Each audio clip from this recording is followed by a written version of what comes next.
क्योंकि परमात्मा का कहना ये है कि आने वाले टाइम में स्वर्ग धरती पर यही होगा, तो स्वर्ग बनाने के लिए कुछ तो करना पड़ेगा। तो जो ये संस्था प्रजापिता ब्रह्म कुमारी ये यहाँ स्वर्ग बनाने की सेवा कर रही है।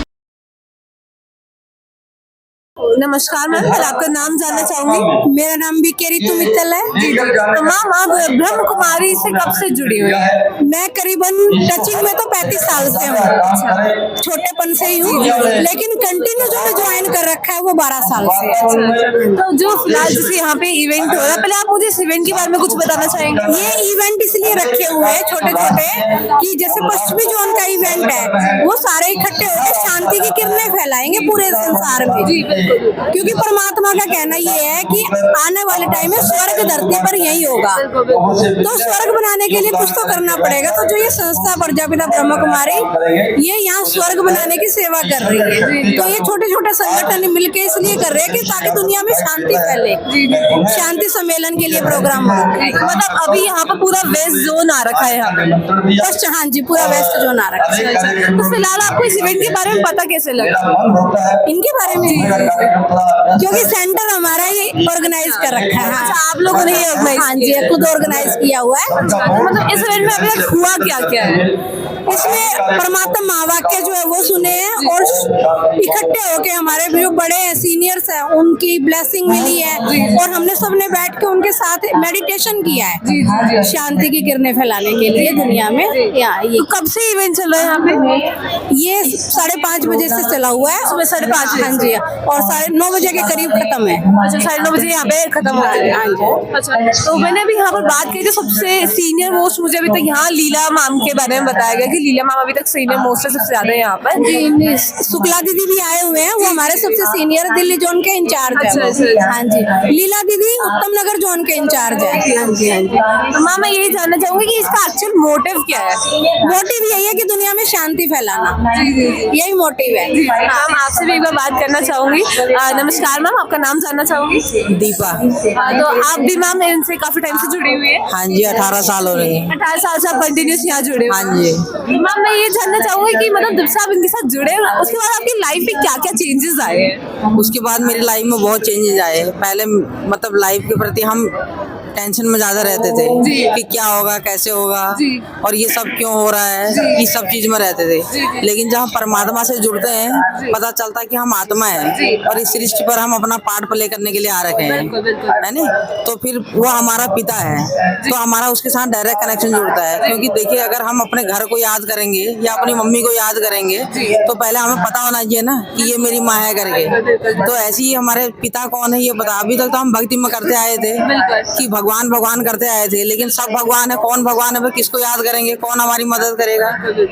लेकिन अब जब पता चला कि मैं आत्मा हूँ और वो शांति के सागर पिता परमात्मा की संतान हूँ, तो उनके साथ आत्मा रूप में जब मैं उनको याद करूंगी तो मेरी याद उनके साथ मिलती है, उनसे पहुंचती है। तो उनके से मुझे जो शांति सुकून मिलता है, मेरे अंदर वो चेंज आता है। अब लोग बोलते हैं घर गृहस्थ में रह के भाई पवित्र रहना बहुत मुश्किल है, और ब्रह्मा कुमारी बोलते हैं कि भाई आपस में भाई बहन बना देते हैं। ये आज तक जो भी सुनने में प्रथा चली आई है कि ये करते हैं करके, लेकिन ऐसा कुछ नहीं है। क्योंकि हमें समृद्धि आती है कि हम आत्मा हैं और एक पिता परमात्मा की संतान है, तो उस नाते आत्मा आत्मा भाई भाई है। तो और जब उसके साथ योग लगाते हैं तो योग लगाने से हमें अंदर वो आत्मा में वो पावर आती है जिसकी वजह से हम इन विकारों से धीरे धीरे छूटते जाते हैं। और जो लाइफ हमारी पहले थी डर की और इतनी दुखदायी, उससे बिल्कुल स्मूथ लाइफ हो जाती है और घर भी स्वर्ग बन जाता है। क्योंकि एक दूसरे को समझने वाले, एक मत पर चलने वाले, एक ही विचार से रहने वाले, तो साथ साथ चलेंगे तो जिंदगी गाड़ी आसानी से चलती रहेगी, है नहीं। तो पहले क्या था, अभी एक घर में क्या करता है, कोई बहू का अलग कोई भगवान है तो सास का अलग भगवान है, पति का अलग भगवान है तो पत्नी का अलग भगवान है। लेकिन अब भगवान तो हर धर्म में बोलते हैं कि एक है और ऊपर रहता हुआ है, तो वही है पिता परमात्मा शिव निराकार, मैं आत्मा उसका बच्चा, उसके साथ कनेक्शन जोड़ते तो लाइफ में कुछ करने की जरूरत नहीं पड़ती, सब कुछ अपने आप ही हो जाता है। तो मैम आपकी पूरी family family Brahma Kumari practice करती है? पूरी फैमिली, क्योंकि जब मैं चली मेरा छोटा बेटा 5 साल का था, तो तब से, और बड़ा बेटा 7 साल का था, तब से हम पूरे चारों चलते हैं। और डेली सुबह मॉर्निंग में क्लास करते हैं, 3:30 बजे मेडिटेशन करते हैं, पूरे दिन के लिए अपने को चार्ज करते हैं। कैसे काम हो जाता है, कैसे क्या होता है, कुछ पता ही नहीं चलता, आसानी से होता है सब कुछ। तो मैम आपको कभी ऐसे लोग मिले जो आपको मोटिवेट लगती हो कि कहीं सामने से बोलते नहीं आप तो गलत बताते हो, आप ये गलत चीज बताते हो, और आपने सामने से समझाने की कोशिश करी हो? ऐसे लोग तो मेरे को नहीं मिले, क्योंकि बाहर निकलना हमारा उतना ही हो पाता है जितना अपना काम से रिलेटेड है। और बाकी टाइम तो हमें क्या है, विश्व में शांति कैसे हो उसके लिए मेडिटेशन की टाइमिंग फिक्स सब कुछ रहती है। लेकिन हाँ, ऐसे मेरे अपने ही कुछ मेरे पापा ही बोलते थे कि भगवान कहाँ है, ये तो सब कहने की बातें हैं। आज के जमाने में लोग जो अच्छा ही कर रहा है, जो शरीफ है, वो दुख झेल रहा है, और जो 2 नंबर के इधर उधर सब कुछ करने में लगे हुए हैं वो सुख में है। तब मैं उनको बताती कि परमात्मा ने कर्म फिलॉसफी भी बता रखी है, क्योंकि जो मैंने किया है वो आज मैं एक बीज कोई जमीन में डाल रही हूँ तो उसका फल नेचुरली निकलेगा ही निकलेगा, भले ही थोड़ा लेट निकले लेकिन निकलेगा।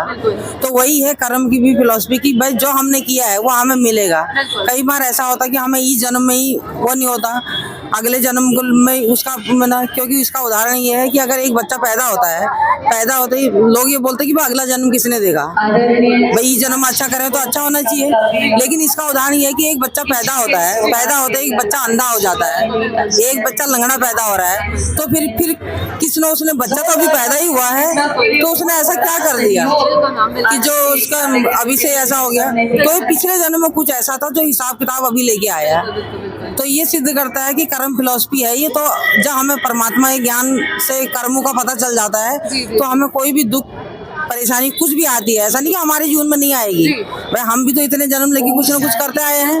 तो लेकिन हमें ये होता है कि नहीं, ये कर्म का हिसाब किताब है, तो आसानी से, और उसका इलाज एक ही है कि भाई वो मैंने जो किया तो उसके लिए मैं मेडिटेशन करूं, या जो मेरा हिसाब किताब हुआ मुझे अभी भले ही याद नहीं है, लेकिन परमात्मा की याद से मैं उन सब के लिए अपने लिए सॉरी मांगू, तो उससे सब कुछ हो जाता है। और फिर सुबह दिन भर हम जो कुछ कर रहे हैं, रात को पिता परमात्मा को बताते हैं। जैसे एक बच्चा अपने माँ बाप को सब कुछ बताता है, रात को सोने से पहले मैंने ये किया, ये किया, ये किया, अच्छा बुरा जो किया, तो माँ बाप खुश होते हैं ना। ऐसी दिन भर हम भी अपनी दिनचर्या पिता परमात्मा को बताते हैं कि आज ये हुआ, ये हुआ, ये हुआ, तो हम फ्री होके सो जाते हैं। तो वो पिता परमात्मा है, तो सच बताया तो उसका भी तो कुछ हमें रिटर्न देगा। तो मैम मैं ये जानना चाहूंगी कि आपका इंटरेस्ट जो है इन सब चीजों में कब से जुड़ा? मेरे भगवान को देखो, शिव की पूजा तो मैं करती ही थी, लेकिन ये था कि जब मेरी एक चाची थी वो चलती थी इनमें, तो मैंने ये चाहा कि हाँ यहाँ कोई चीज़ है पर जानने की कोशिश करनी चाहिए। तो ऐसा ही कोई प्रोग्राम था जिसमें मैं गई थी, तब मुझे पता था, तो मुझे वो और आगे मुझे जानना चाहिए। तो जब मैंने जाना तो सारी बातें मुझे सही लगने लगी, तो फिर मुझे कोई दिक्कत नहीं हुई इस तरह चलने में, और ही लाइफ आसान होती गई। Thank you so much ma'am. Ma'am आपसे भी एक बार बात करना चाहूंगी, आपका नाम जानना चाहूंगी पहले। बलवंती। आप भी मतलब इनके साथ काफी टाइम से जुड़े? काफी 15 साल से। तो 15 साल से आप जुड़े। आप मतलब वेस्ट साइड की है, जो वेस्ट दिल्ली उसी की साइड की है? हाँ, उत्तम नगर का ही। अच्छा, आप उत्तम नगर की हैं। ये प्रोग्राम हो रहा है हमारे सेंटर का ही हो रहा है। अच्छा अच्छा, आपके ही सेंटर का प्रोग्राम है। हाँ, जी जी जी। हमारी निमित दीदी है, बड़ी उसी के सेंटर से है। जी जी। अच्छा, शुक्र बाजार में जो सेंटर वो आपका सेंटर? नहीं, वो नहीं है हमारा, ये अस्पताल में इधर है। अच्छा अच्छा। शुक्र बाजार में है उसका दूसरी दीदी का। ठीक है। तो मैम मैं ये जानना चाहूंगी कि आपको भी मतलब इंटरेस्ट कब से जागा इस चीज में? इसमें मेरे को 15 साल हो गए। 2007 में मेरे युगल ने शरीर छोड़ा था। मैं बहुत टेंशन में थी, बहुत भक्ति करती थी, गीता पढ़ना, शिव पुराण पढ़ना, भक्ति करना, लेकिन मन को शांति नहीं मिल रही थी, बड़ी परेशान थी। तब फिर ऐसे एक बहन आई, कह रही मैं तेरे से भगवान को मिलाने के लिए आई। तो यहाँ पर 7 दिन का कोर्स किया। पहले दिन के कोर्स में है जैसे मेरे सर का किसी ने वजन उतार दिया, इतना आनंद आया, इतना अच्छा लगा।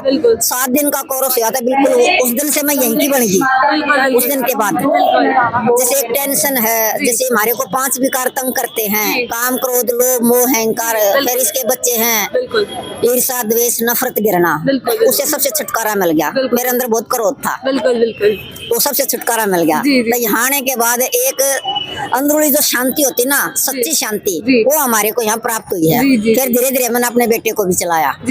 आज मेरा बेटा पूरे दिल्ली में क्या बाहर तक मतलब कर्नाटक तमिलनाडु सारे का सेवा करता अच्छा, है, अच्छा, अच्छा। खूब सेवा करता है। जी जी जी जी हाँ। जी। तो मैम आपको पहली बात तो मैं ये जानना चाहूंगी, जिस तरह से अभी ब्रह्म कुमारी की बात करते हैं, ब्रह्म कुमारी का कंसेप्ट पूरा अभी विश्व में देश तो छोड़ो विश्व में बात की जा रही है, हाँ। तो आपको लगता है कि धीरे धीरे पूरे जिस तरह से जहाँ जगह नहीं है वहाँ भी ये सब कुछ होना चाहिए? हाँ तो हो रहा है ना, वहीं पर संदेश दे रहे हैं ना, उस संदेश देने के लिए तो प्रोग्राम कर रहे हैं ना। जी, जी, जी। पूरे विश्व में 140 देशों में हमारा ब्रह्मा कुमारी के सेंटर चलते हैं अच्छा। और यही पढ़ाई पढ़ते हैं। जी जी जी। विदेशी तो बिल्कुल सबसे पहले आए हैं, एक बार इनको पता चलता है, प्लस ना ये भारत के कुंभकर्ण अभी तक नहीं जागे हैं, उनको जगाने के लिए है तो ये प्रोग्राम कर रहे हैं। बिल्कुल बिल्कुल। ये संदेश देने के लिए ये है। बिल्कुल। तो मैम मैं ब्रह्म कुमारी के बारे में जानना चाहूंगी, ये एक्चुअली ब्रह्म कुमारी है क्या? ब्रह्म कुमारी नहीं है, ब्रह्मा कुमारी है। ब्रह्म कहना तो जी ब्रह्म है। जी, जी। जब ब्रह्म ब्रह्म कहते हैं कि ब्रह्म लीन हो जाते हैं, वो सबका ब्रह्म है। ब्रह्मा कुमारी जब पिता परमात्मा धरती पर आता है तो एक तन का आधार लेता हूँ, मनुष्य तन का, क्योंकि गीता में उसने कहा मैं साधारण मनुष्य तन का आधार लेता हूँ। तो उस तन का नाम कुछ और होता है, बिल्कुल बिल्कुल। लेकिन जब उनमें प्रवेश करते हैं तो उनका नाम ब्रह्मा रखते हैं। क्यों? क्योंकि ब्रह्म लोक का रहने वाला पिता परमात्मा उनके तन में प्रवेश किया उसने, तो उनका नाम ब्रह्मा रखा, तब ब्रह्मा कुमारी संस्था का नाम रखा। क्योंकि शिव तो निराकार है, उनके तो सभी बच्चे हैं, है नहीं? तो शरीर आत्मा रूप में, शरीर रूप में मनुष्य तो कोई तन चाहिए जो परमात्मा का माध्यम बने। क्योंकि गीता में उसने बोल रखा कि मैं परकाया प्रवेश करता हूँ, और परकाया प्रवेश करके पर प्रकृति को वश करके उसका आधार लेके अपना परिचय देता हूँ कि मैं सत्य हूँ, चैतन्य हूँ, आनंद स्वरूप हूँ, पार निर्वाण में रहने वाला हूँ, इस संसार में व्याप्त नहीं हूँ, इससे परे हूँ। तो अगर वो इस संसार में होता, अगर हम मान लें कि कृष्ण जी ने दिया ये संदेश, तो क्या कहते, तो उनके पीछे तो सारी दुनिया जाती ना, तो वो क्यों कहते मैं निराकार हूँ। और वो उन्होंने बोला भी कि हे अर्जुन, जब तक पूजा पाठ करने से मेरी प्राप्ति नहीं होती, तब उसको पूछा गया कि भाई आपकी प्राप्ति का मार्ग क्या है। बोला जब मैं खुद अपना आकर परिचय देता हूँ, तब मनुष्यगण मुझे जान और पहचान सकते हैं। तो वो कौन है? निराकार परमात्मा। वो ब्रह्मा तन का आधार लेते हैं। तो इसके फाउंडर, इस संस्था के फाउंडर, तो उन्हीं के नाम से संस्था जानी जाती ब्रह्मा कुमारी है ईश्वरीय विश्वविद्यालय। तो मैम यहाँ पे कुछ कह रहे थे? वैसे तो दादा लेखराज हीरो के व्यापारी थे, लेकिन भगवान ने जब उनके तन में प्रवेश किया तो उनका नाम जब रखा ब्रह्मा।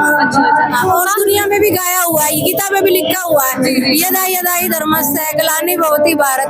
तो ये समय आया हुआ है जो परमात्मा धरती पर आए हुए हैं, तो इसी नाते हम सब भाई भाई है। परमात्मा यही संदेश देना चाहते हैं। मैम मैं एक चीज और पूछना चाहूंगी, ये नाम भगवान ने दिया है, ब्रह्मा कुमारी नाम। ये कोई मनुष्य का दिया हुआ नाम नहीं है, स्वयं परम पिता परमात्मा ने उसके तन में आकर है, फिर उसके तन में आकर हमारे को अडॉप्ट किया है बच्चों को। जैसे किसी के बच्चे नहीं होते तो गोद लेते हैं, तो ऐसे ही हम भी बच्चे है ना, गर्भ से जन्म लेकर ब्रह्मा कुमारी नहीं बने हैं। हमारा जो जीवन है, जिसका कोई 30 साल का, कोई 35 का, कोई 5 का, कोई भी है, जिसने भगवान का परिचय मिला है, वो ही ब्रह्मा कुमारी कहलाते हैं, जो भगवान के साथ जुड़ते हैं। Thank you so much ma'am, thank you.